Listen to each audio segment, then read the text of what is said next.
Estamos en un tiempo careciendo de algo fundamental, que es poder ser verdaderos representantes de la iglesia del Señor. Él comisionó a sus hijos para que pudiesen llevar a cabo la gran tarea, la gran comisión. Hoy día esta tierra que es de Dios la tomaron otras personas, gente viviendo cada uno, y no quiero enfocar solamente a la clase política lo que estamos viviendo, sino que también del trabajador que cuando llega a casa llega con clavos que no son suyos, también en aquellas personas que no hacen lo correcto, y también de una iglesia fría y tibia que no está cumpliendo las funciones que deben cumplir. Entonces, bajo esa dirección nosotros tenemos que entender una cosa, que esta tierra no es nuestra, es de Dios. Amén. Que lo que nosotros tenemos hoy día como iglesia no es nuestra, es del Señor. Amén. Y todo lo que tenemos es de Él. Amén. Por lo cual nosotros somos solo administradores, y el Señor lo dejó claro en la Escritura cuando dijo y habló acerca de la parábola del mayordomo que se fue por mucho tiempo lejos, pero cuando volvió Él pidió cuenta. El Señor creó la tierra para que nosotros la gobernáramos conforme su voluntad y no conforme nuestra voluntad. Pero hay noticias. Creo que Dios está prontamente para levantar a su iglesia, y que su iglesia va a caminar en unidad, y la tierra nunca más va a ser la misma. Yo lo creo fielmente, y creo que es el lenguaje que Dios está hablando en todos los Tedeum. Amén. En todos los Tedeum que hemos oído, el Señor ha hablado bien fuerte. Creo que hoy día no va a ser igual. No va a ser igual.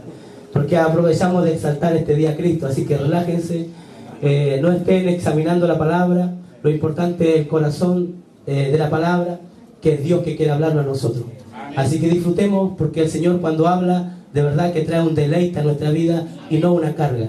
El Señor habla para que su iglesia sea edificada. Amén. Así que vamos a tomar un texto bíblico en el libro de Jueces, capítulo 6. El libro de Jueces, capítulo 6, del verso 1 en adelante.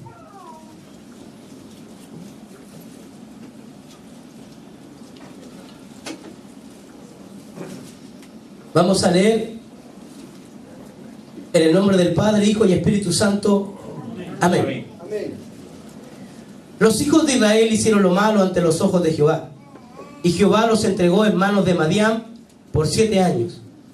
Y la mano de Madián prevaleció contra Israel, y los hijos de Israel, por causa de los madianitas, se hicieron cuevas en los montes y cavernas y lugares fortificados. Pues sucedía que cuando Israel habían sembrado, subían los madianitas y amalecitas, y los hijos del oriente contra ellos subían y los devastaban, los atacaban, y acampando contra ellos destruían los frutos de la tierra hasta llegar a Gaza, y no dejaban que comer en Israel ni ovejas, ni bueyes, ni asnos. Porque subían ellos y su ganado, y venían con sus tiendas en gran multitud, como langosta. Ellos, sus camellos, eran innumerables. Así venían a la tierra para devastarla.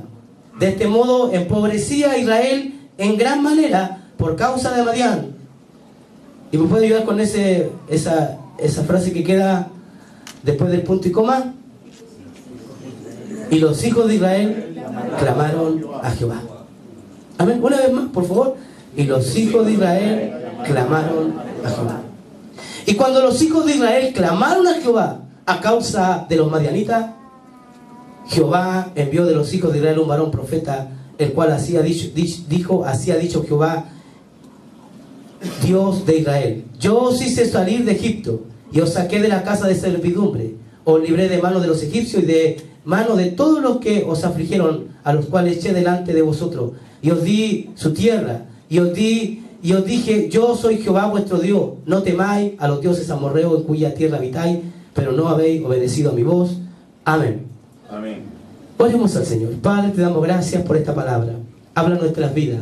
Te pedimos, Señor, que esta palabra produzca en nosotros fruto al 100%. Podamos ver, Dios, tu palabra reflejada en nuestras vidas, y podamos entender tus planes y proyectos y propósitos que tienes para nosotros, administradores tuyos en esta tierra, Señor. Padre, honramos tu nombre, te exaltamos en el nombre de Jesús. Amén y amén. Amén. Los que están de pie pueden tomar asiento. Desde el comienzo la idea de Dios fue gobernar. Él crea para gobernar. El diseño de Dios es poder establecer su gobierno y extenderlo a todo lo ancho, largo, alto y profundo del universo. Y entre ellos Dios decide crear la tierra. Y esa tierra dejar a una persona en ese lugar llamado hombre. No fue los animales, perdón las palabras expresivas que voy a utilizar, pero no fue la vaca, no fue el perro, no fue el gato, sino que fue al hombre al que Dios le dio la autoridad para que él gobernara conforme al creador de todas las cosas. O sea, el representante de Dios en la tierra iba a ser el hombre. El hombre tenía solamente que cumplir un requisito, obedecer a Dios y nada más. Todo iba a estar bien. Y el Señor le da algunas directrices y le dice: de todo árbol que está en el huerto ustedes pueden comer, pero de este árbol en particular no, porque el día en que de él comieren ciertamente serán abiertos vuestros ojos y entonces conoceréis el bien y el mal.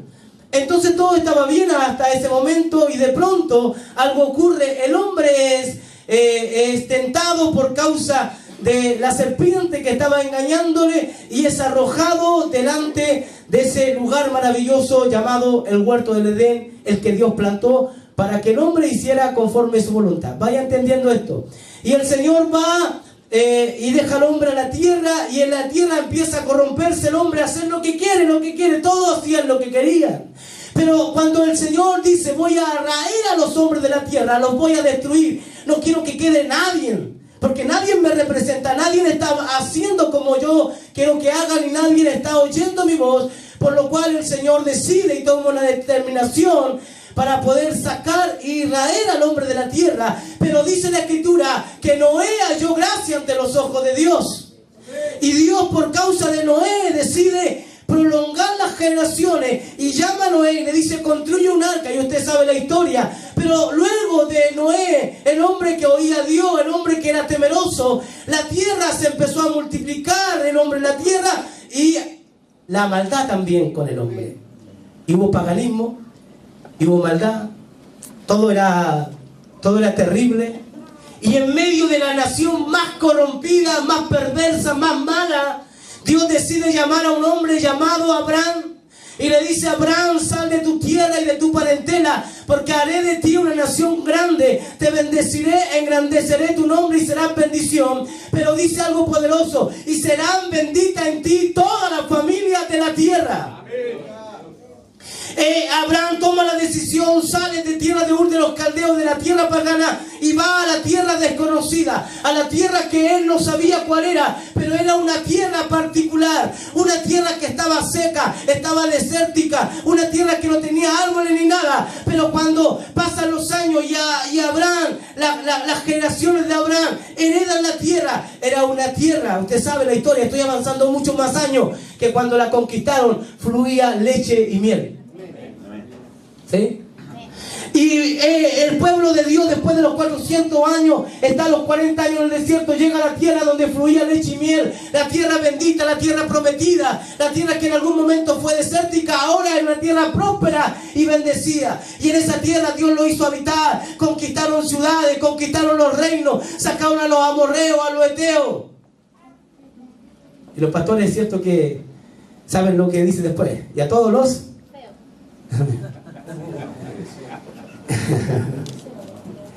y en esa tierra Dios tiene planes para bien. El pueblo solamente tenía que obedecer, solamente tenía que rendir honores a Dios, no tenía que hacer nada más, solamente rendir honores, dar gloria a Dios, dar honra a Dios, alabarle, bendecir su nombre. Es lo único que tenía que hacer, nada más. Pero la gente después de Josué se olvidó de Dios, se olvidaron de Dios. Dios los entregó en manos de pueblos, de extranjeros que los esclavizaron.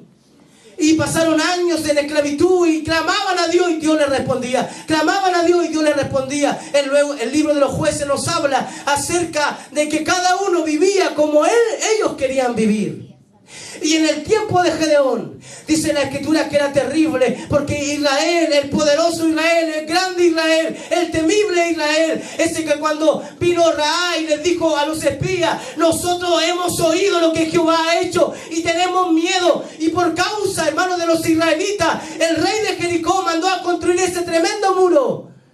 Yo pienso, no sé teológicamente cómo será, pero creo que el pueblo de Israel dio vuelta en el desierto durante 40 años mientras construían ese gigante muro para el Señor después derribarlo y destruirlo, porque el poder de Él era sobre todo poder en la tierra. Gracias, Señor.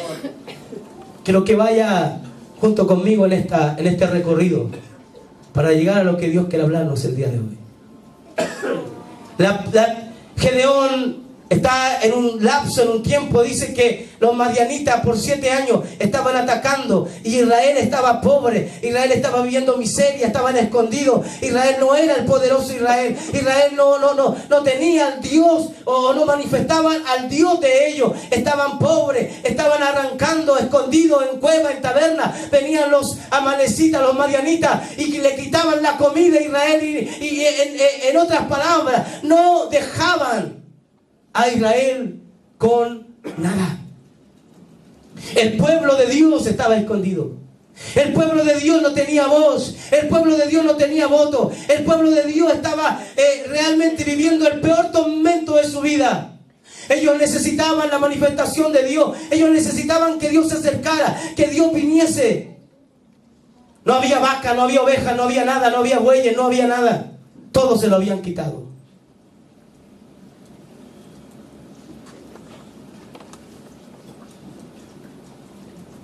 Y por mucho tiempo ocurrió lo mismo. El pueblo se alejaba de Dios, se alejaba del Señor, y Dios los entregaba en manos de Él. Y Dios había llamado a hombres como Gedeón para redimir, para salvarlo, y empezaron a levantarse jueces hasta que el pueblo de Dios decide pedir rey al Señor. Y aún así los reyes también se corrompían y también caían, y el pueblo pagaba, y era un tema de sufrimiento porque habían inocentes, había personas como Gedeón que amaban a Dios, que buscaban a Dios. Y en los tiempos de Salomón y en los tiempos de los reyes perversos también habían personas que temían a Dios, que amaban a Dios, pero por causa de los reyes todo el reino, el pueblo era maldecido. ¿Sí? Amén.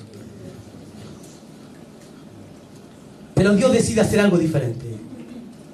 Jesús decide hacer algo distinto. Jesús, al ver todo aquello, Él dice: bueno, vamos a hacer algo diferente. Vamos a gobernar la tierra. Vamos a hablar a la tierra. La tierra va a tener que saber de mí, y nunca más va a ocurrir lo mismo que pasó en los jueces. Nunca más la iglesia va a ser pobre, nunca más va a estar en miseria, nunca más va a estar en escasez, porque voy a hacer algo. Y es que Jesús viene a la tierra, pero viene con un propósito, viene con un plan. Él viene para gobernar, Él vino para quedarse, Él vino para que su reino prevalezca para siempre y su reino no tenga fin. Y Él vino, y para hacerlo, para gobernar, Él tenía una idea gloriosa, una idea brillante, una idea poderosa: establecer en la tierra su iglesia. Amén.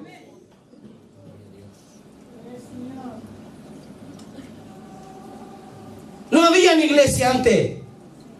La palabra iglesia solamente aparece ahí en Mateo 16, 18. Cuando el Señor está hablando con los discípulos y le dice: ¿quién dice la gente quién soy yo? Ellos le dijeron: uno el profeta, otro Elías, etc. Pero el Señor le pregunta: ¿y vosotros quién decís que soy?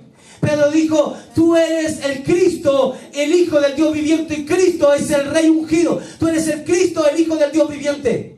Y el Señor le dijo: bien has dicho, Pedro, porque no te lo reveló carne ni sangre, sino mi Padre que está en los cielos. Y yo también te digo que tú eres Pedro, y sobre esta roca edificaré mi iglesia, le dice el Señor. Fíjense que Dios dijo algo poderoso, porque como le estaban diciendo que era rey, y solamente los reyes en eso entonces tenían iglesia. ¿Qué era la iglesia? La iglesia era el conjunto de personas que representaban a los soberanos, a los reyes cuando tenían imperio. Entonces los reyes designaban a los reyes de los distintos lugares para que fueran parte de su iglesia. O sea, el soberano se reunía con los reyes de Mesopotamia, de todos los lugares, para hablar con ellos y decirle: de esta forma yo quiero que se gobierne en su reino, en sus pueblos. Quiero hacer un paréntesis e introducirle un poco esto. Porque era necesario, y lo voy a explicar con palabras tomando ciudades nuestras o países nuestros. Imaginemos que el alcalde es el rey y conquista todas las demás naciones, y él tiene que llevar la cultura de Hualqui o de Chile, mejor dicho Hualqui, porque Hualqui es chileno, pastores, no. La tierra, bueno, entonces con permiso vamos a hablar de Hualqui, ¿bien? La tierra de Hualqui tiene que ser multiplicada en Argentina, en Brasil, en todos los lugares. La misión del alcalde es traer al presidente de Argentina, de Brasil, de Paraguay, de Colombia, de Perú, de Bolivia, de todos los lugares, reunirlos y decirles: miren, ahora ustedes están bajo nuestra jurisdicción, nosotros somos los que gobernamos, y yo quiero que allá se hable nuestro idioma, se dirija conforme nosotros dirigimos Hualqui, y que todas las ciudades, etcétera, y cumplan estos requisitos. Y a ese grupo los reyes le denominaban iglesia. ¿Entendemos? Iglesia, bien. El Señor establece principios y Él dice: voy a edificar mi iglesia y ustedes van a ser mis representantes, porque ustedes están declarando que yo soy rey, por lo cual si soy rey, si soy soberano, voy a tener que necesitar a mi iglesia, y ustedes van a ser mi iglesia. Y Hechos capítulo 2 verso 47, el Señor dice que ya había establecido la iglesia, Él había ascendido al cielo, y la iglesia tenía algunas características. Dice que la iglesia que el Señor diseñó, Jesús le daba crecimiento a la iglesia. En Hechos 2:47 dice: alabando a Dios y teniendo favor con todo el pueblo, y el Señor añadía cada día a la iglesia a los que habían de ser salvos. La iglesia no tan solamente crecía, sino que la iglesia que el Señor estableció, el Señor la empoderó para que juzgara, para que gobernara. Así es. Hechos 5:11, vemos que vino gran temor sobre toda la iglesia y sobre todos los que oyeron estas cosas. ¿Se acuerdan de la historia de Ananías y Zafira cuando mintieron al Espíritu Santo? Fíjense que la iglesia era tan poderosa, pero tan poderosa. Cuando hablo de la iglesia no hablo de Pedro, no hablo de Juan, hablo de la iglesia que el Señor estableció. Era tan potente, tan poderosa, que cuando ellos intentaron de mentir, de engañar al Espíritu Santo, cayeron muertos. Entonces la gente tuvo miedo, las personas tenían temor, porque la iglesia estaba siendo empoderada.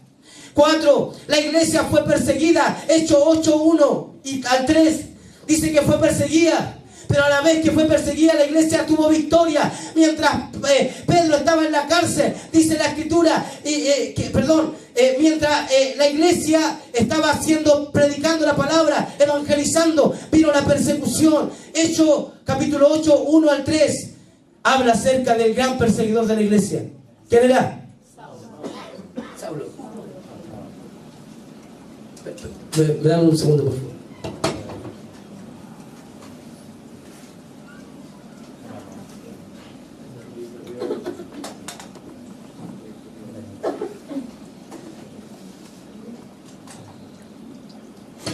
Gracias. Pablo asolaba las iglesias. Él quería derribar la iglesia, destruir la iglesia. Él quería acabar. Dice que entraba a las casas, porque la iglesia, ¿dónde se reunía? En las casas. Entraba a las casas, sacaba a las mujeres, a los niños. Él tenía un pensamiento: vamos a destruir la iglesia. Pero él no entendía que había una palabra que estaba sosteniendo la iglesia. Aquellos que quieren destruir la iglesia, hay una palabra para ellos. No la pueden destruir, no la pueden derribar, no la pueden. El Señor proclamó, profetizó y habló y dijo: las puertas del Hades no prevalecerán en contra de la iglesia. Saulo tenía rabia, estaba enojado, pero no conseguía nada, porque ese mismo Saulo que perseguía la iglesia terminó a los pies de Cristo, el dueño de la iglesia. Quinto, Hechos 9:31. La iglesia, con toda esta persecución, con todo lo que ocurrió, dice que tenía paz. Entonces la iglesia tenía paz por toda Judea, por toda Galilea, y tenía Samaria. ¿Cómo podían tener paz si estaban siendo perseguidos? ¿Cómo podían tener paz si estaban en amargura o había persecución en contra de ellos? Ellos tenían paz,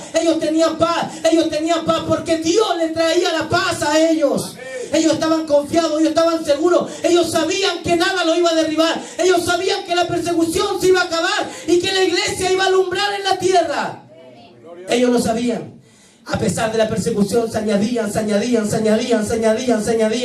Ahí mismo en el capítulo 9, 31, ahí mismo continúa, dice que la iglesia era edificada. Dice la iglesia era edificada andando en el temor del Señor y se acrecentaba la iglesia. La iglesia también, Hechos 11, 22, la iglesia se establece en los lugares. ¿Y dónde se estableció? En Antioquía. Y en Antioquía, verso 26 del capítulo 11, se le llamó a la iglesia cristiano por primera vez. ¿Por qué se le llamó cristiano por primera vez? ¿Qué quiere decir eso? Que cuando los de afuera estaban viendo la iglesia, veían ¿a quién? A Cristo. Tenían el reflejo de Cristo, hablaban como Cristo, caminaban como Cristo. Entonces ellos decían, ellos son realmente cristianos, ellos son cristianos, son imitadores de Cristo. La iglesia no fue diseñada para estar presa. Hechos 12:5 dice la escritura que Pedro estaba en la cárcel, pero la iglesia hacía oración sin cesar por Pedro para que saliera de la cárcel. Dios no permite que la iglesia esté atada. Dios no permite que la iglesia esté atada. Y cuando la iglesia está atada, el Señor envía a los ángeles para sacarlo. Y aunque hayan prisiones de alta seguridad, Dios saca a sus hijos porque la iglesia no puede estar atada. El Señor rompe las cadenas, sacude los muros, no sé lo que hace, abre las puertas de hierro, lo que sea, pero la iglesia no nació para estar estancada, cerrada, encuadrada. Amén. La iglesia era entrenada y capacitada. Hechos 13:1, la iglesia tenía poder. Efesios 1, quiero que leamos por favor del versículo 17 al 23.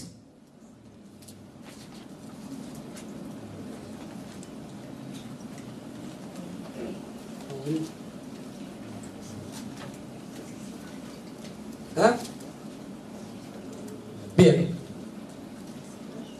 ¿Qué dice?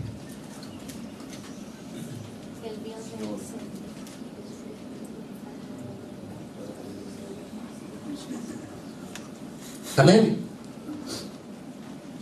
Para que el Dios de nuestro Señor Jesucristo, el Padre de gloria, os dé espíritu de sabiduría, de revelación en el conocimiento de Él, alumbrando los ojos de vuestro entendimiento, para que sepáis cuál es la esperanza a que Él os ha llamado, y cuál es la riqueza de su gloria en su herencia en los santos, y cuál es la superimanente grandeza de su poder para con nosotros, los que creemos, según la operación del poder de su fuerza, la cual operó en Cristo, resucitándole de los muertos, sentándole a la diestra en lugares celestiales, sobre todo principado, autoridad, poder y señorío. Yo no sé si usted tiene un nombre en la mente, algún nombre de alguna persona importante, pero aunque nombre, cualquier nombre, no hay nombre que se iguale al nombre que es sobre todo nombre, que es Cristo. Amén. Y dice que todo lo que Él hizo, el poder, el señorío, sobre todo el hombre que se nombra no solo en este siglo, sino también en el venidero. Y dice que todo eso lo sometió bajo sus pies. Aleluya. ¿Y qué ocurre ahí? E hizo responsable a la iglesia de todo lo que está bajo los pies. ¿Se acuerdan? No sé si les resuena el versículo que dice: es deber de la iglesia orar por las autoridades, porque Dios estableció un gobierno. No es tiempo de pelear con las autoridades, es tiempo de orar,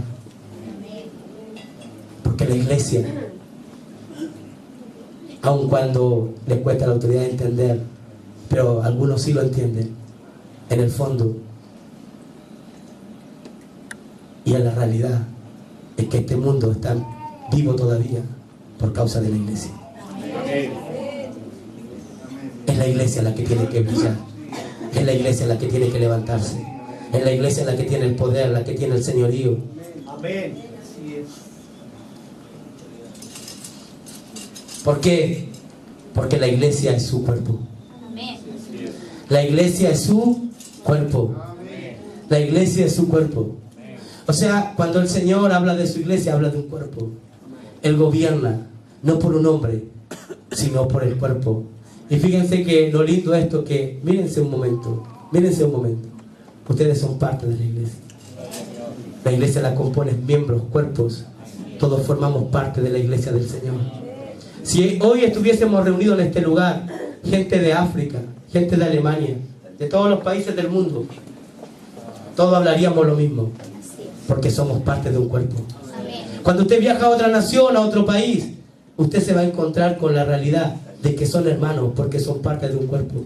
¿Cómo puede hacer esto tan glorioso el Señor? Unirnos para ser parte de un cuerpo. Todos juntos cumplimos una función. Quiero ir concluyendo. En el libro de Ezequiel, el Señor nos habla acerca del valle de los huesos secos. Dice la Escritura que el Señor le habla al profeta y lo lleva a un lugar donde había un valle de muchos huesos y estaban secos en gran manera. Esos huesos secos no tenían vida. ¿Cómo estaban? Secos. Y él le pregunta y dice, ¿vivirán estos huesos? La respuesta lógica es, no pueden vivir los huesos. No pueden. Pero él dice, háblale a los huesos. Y dile, hueso, júntate con tu hueso. Dice que cuando él abre su boca y empieza a hablar, hubo un ruido. Hubo un tremendo ruido y empezaron a juntarse hueso con su hueso. Y lo que estaba todo desparramado se empezó a juntar. Se juntó el dedo con la mano, todos los huesos, los miles de huesos que están en el cuerpo del ser humano se juntaron. Y estaban ahí parados como un esqueleto. Y él dijo, bueno, ahora tienes que orar, hablar para que venga sobre ellos carne y suba sobre ellos carne. Y él habló y empezó a subir carne por esos huesos y los tendones. Y ahora tenía todos esos huesos que estaban secos en gran manera, ahora tenían un cuerpo. Pero faltaba algo. Dios hace rato que está uniendo y unió a su iglesia. Los huesos estaban dispersos. La gente hablaba de la iglesia chilena, la iglesia dispersa, pero esa iglesia no existe ahora. La iglesia está unida, la iglesia se está uniendo. A lo que no pasaba antes está pasando ahora. Lo que no podíamos lograr antes lo logramos ahora. Dios está uniendo la iglesia, no en la región del Biobío, sino que en Chile y en el mundo entero. Dios se está uniendo. Los huesos están juntos. La carne hemos compartido. Los pastores saben que nos hemos juntado de las distintas comunas a comernos un asado. Y algunos dirán, estamos en la carne. Sí, la carne se juntó. Los lazos están. Estamos unidos. Hemos compartido un café. Hemos disfrutado. Nos hemos relacionado. La iglesia está entrando en un diálogo. Hay una unidad. Pero falta algo. Dios espera y le habla a ese hombre. Le dice, ahora le falta algo. Le falta el Espíritu. Y habla para que venga el Espíritu. Y para que ellos tengan vida. Y caminen conforme al Espíritu. La iglesia necesita la voz del Espíritu Santo. Es el Espíritu Santo el que dirigía. El Espíritu Santo decía, apártenme a Saulo y a Bernabé para la obra que lo he llamado. El Espíritu Santo hablaba, dirigía, direccionaba. El Espíritu Santo gobernaba la iglesia.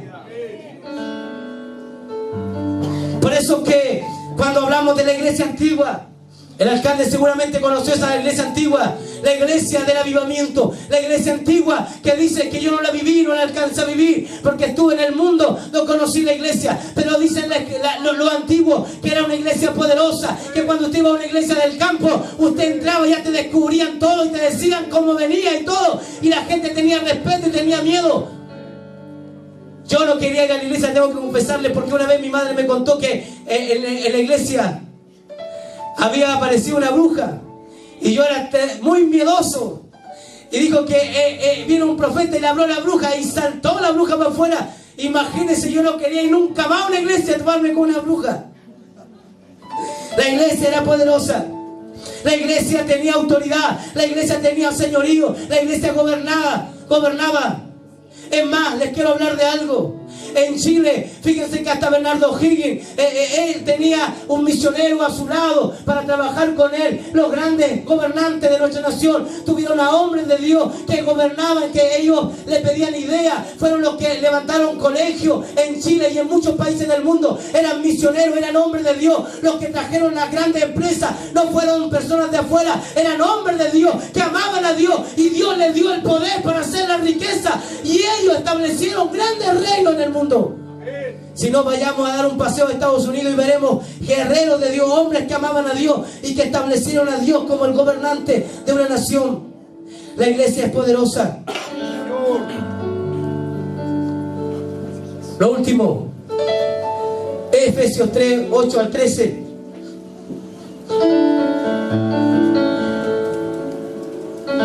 A mí, que soy menos que el más pequeño de todos los santos, me fue dada esta gracia y de anunciar entre los gentiles el evangelio de los inescrutables riquezas de Cristo, y de aclarar a todo cual sea la dispensación del misterio escondido desde los siglos en Dios, que creó todas las cosas, para que la multiforme sabiduría de Dios sea ahora dada a conocer por medio de la iglesia a los principados, a los potestades, en los lugares celestiales. Todo gobierno, toda autoridad tiene que obedecer a la voz de la iglesia. La iglesia fue encomendada para anunciar, para hablar, para pregonar. Por eso que Dios llamó a Saulo, al perseguidor, y le dijo: te voy a llevar a reyes, a gentiles, vas a predicar mi palabra.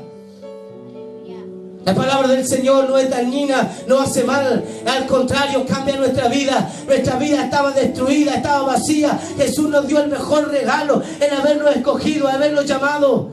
Amén, así es.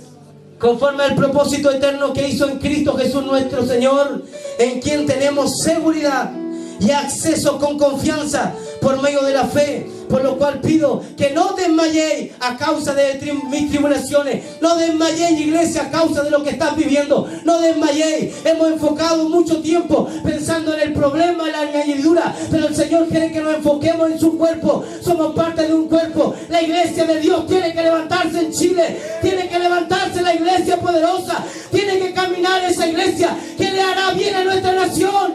Señor.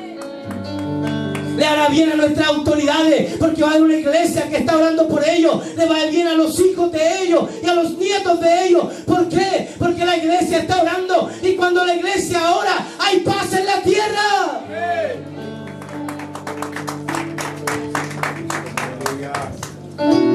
El Señor dijo que nosotros teníamos una misión de ser sal. El pastor Luis Cárcamo predicaba en Santa Juana acerca de la sal y la luz. Y fíjense que cuando la sal no sirve, es pisoteada. Así es. La iglesia, amado, tiene que entender que el proveedor es Cristo, no es el hombre. Es Dios el que provee la iglesia. La iglesia es sustentable. La sal y la tierra, la sal de la tierra somos nosotros en la iglesia, lo que le hace bien a la nación. Cuando la sal no está y cuando la luz no brilla, entonces hay oscuridad, hay tiniebla. ¿Sabe lo que ocurriría si hoy apagáramos la luz en este lugar?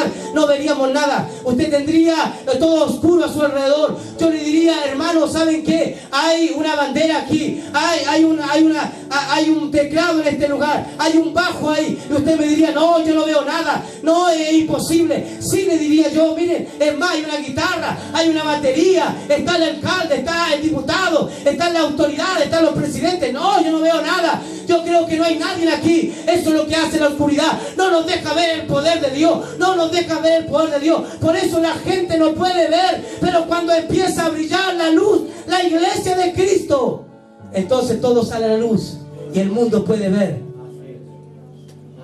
O sea, es quien le habla.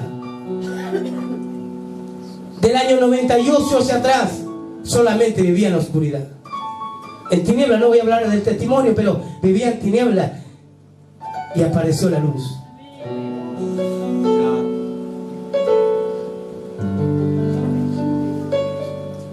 Éramos amigos con el pastor Alberto. Voy a contar esto, en paréntesis, para que solamente refleje. Y un día para el año nuevo, estuvimos celebrando el año nuevo en una casa y nos echaron de esa casa porque mi amigo se puso a bailar y rompió la tabla de esa casa.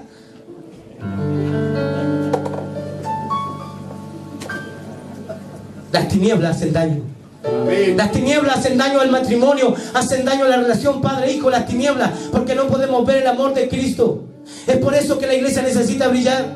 En el libro de Génesis 1, el pastor Julio Meléndez hablaba de eso, en el TDU también, y dice que en el principio creó Dios los cielos y la tierra, pero lo que Dios había creado después estaba desordenado y estaba vacío. Y Dios lo primero que llama, no llama a los árboles, lo primero que el Señor dice: necesito que venga la luz. Aleluya. Y fue la luz. Sí, Señor. Y la luz trajo claridad.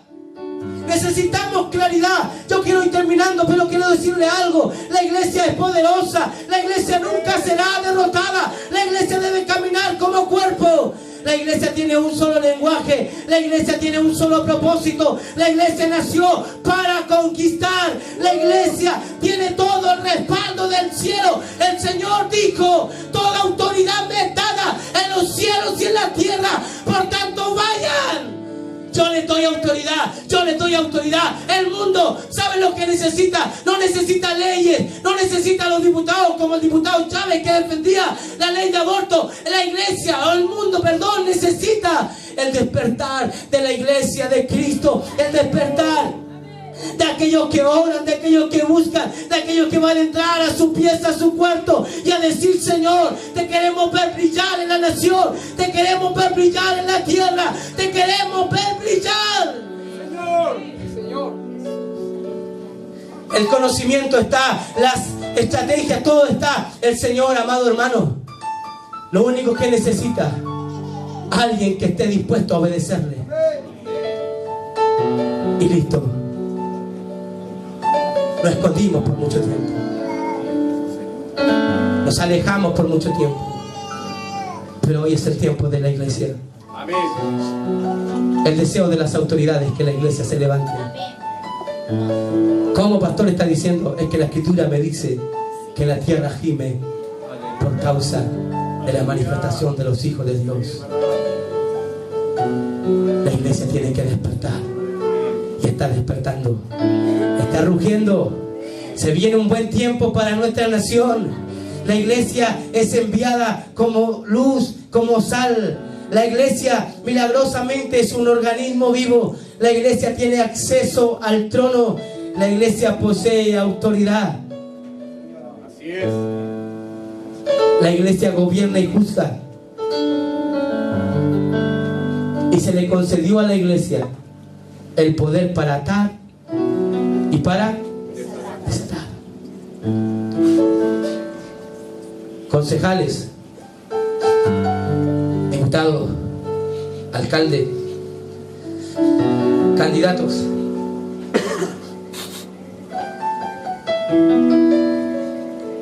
demos espacio a la iglesia. La iglesia es lo mejor que tiene Chile. Amén. Amén. No una denominación, sino que la iglesia.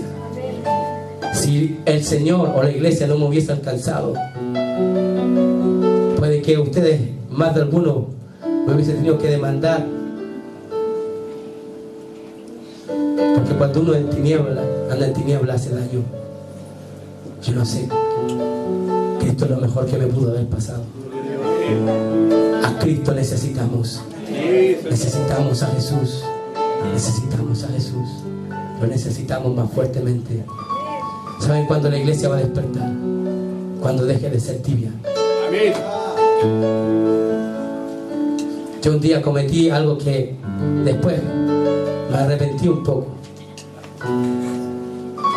Les voy a contar. Y voy a ir terminando.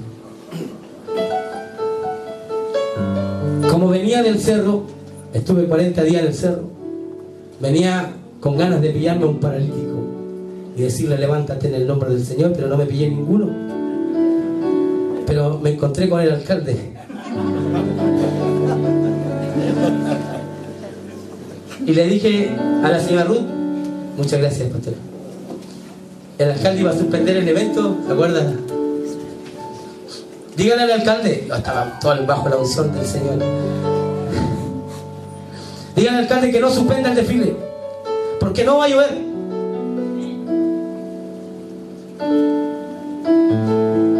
Pastor, está anunciado lluvia torrencial. Sí, pero vamos a orar y no va a llover. Mañana la iglesia desfila. Y no suspendió el evento, pero lo hizo en el gimnasio. Yo estaba en el gimnasio esperando que él llegara. Y llegó, lo llamé, le dije, alcalde. Gracias a Dios después no me llamó. Le dije, hay cosas que usted puede hacer como político y hay cosas que no. Si yo le dije a usted que no iba a llover es porque no iba a llover. ¿Se acuerda, alcalde? Estaba don Edgardo también. Es porque no va a llover. Cuando usted organice algo y vea que hay lluvia, llámenos. Los pastores me dijeron que te llame a ti nomás.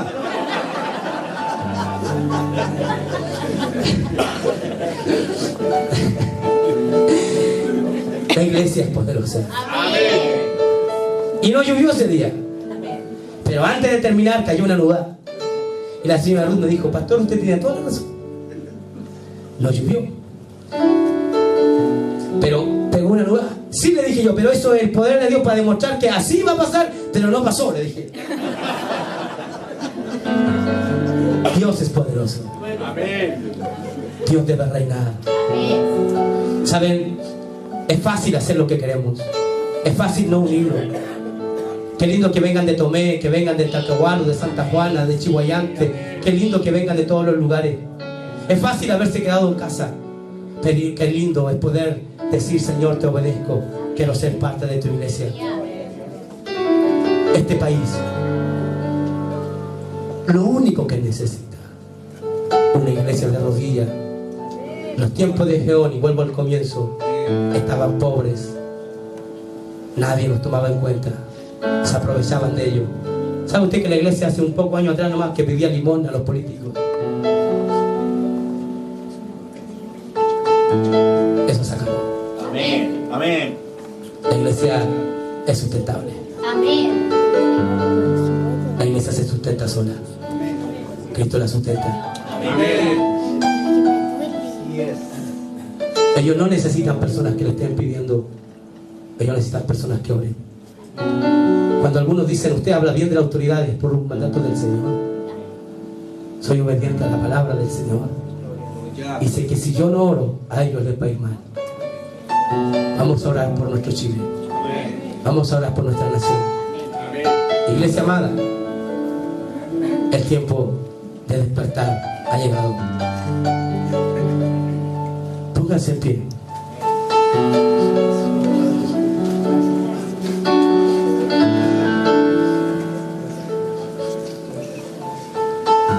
Padre, te pedimos perdón en el nombre de Jesús, porque no hemos actuado conforme tu voluntad y propósito, porque hemos desestimado tu poder y tu autoridad, porque nos hemos dejado atemorizar por los madianitas y amalecitas que nos quitan todo, Señor. Por eso te pedimos perdón, por no actuar correctamente, por no caminar correctamente, por no hablar correctamente. Pero es imposible, Señor, que no fallemos. Mas hoy estamos reunidos como un cuerpo, siervos tuyos, hijos tuyos que llamaste y autoridades presentes. Necesitamos tu gobierno, Padre nuestro. Tu gobierno lo necesitamos. Queremos que venga tu reino, así como lo enseñaste en tu oración, y que se haga tu voluntad, que se haga tu voluntad en la tierra, tal cual tú gobiernas en los cielos. Que gobierne tu justicia, que venga tu justicia, que se manifieste tu justicia en la tierra. Te queremos ver en nuestra nación, te queremos ver en nuestras ciudades, en nuestras comunas. Queremos ver, Dios, un mover, un despertar en la política chilena, Señor. Que se levante una nueva generación que te busca, que te ama. Haz resplandecer tu luz para que aquellos que no te conozcan, Señor. Vean que tú eres lo mejor para nuestra nación. Provee para nuestras vidas. Danos la provisión. Oramos especialmente por esta región, para que levanten la economía de esta región, para que podamos levantar la economía, Señor, en nuestra región, pero también, Dios, que tú puedas levantar a tu iglesia como una iglesia poderosa, Señor, en todas las áreas.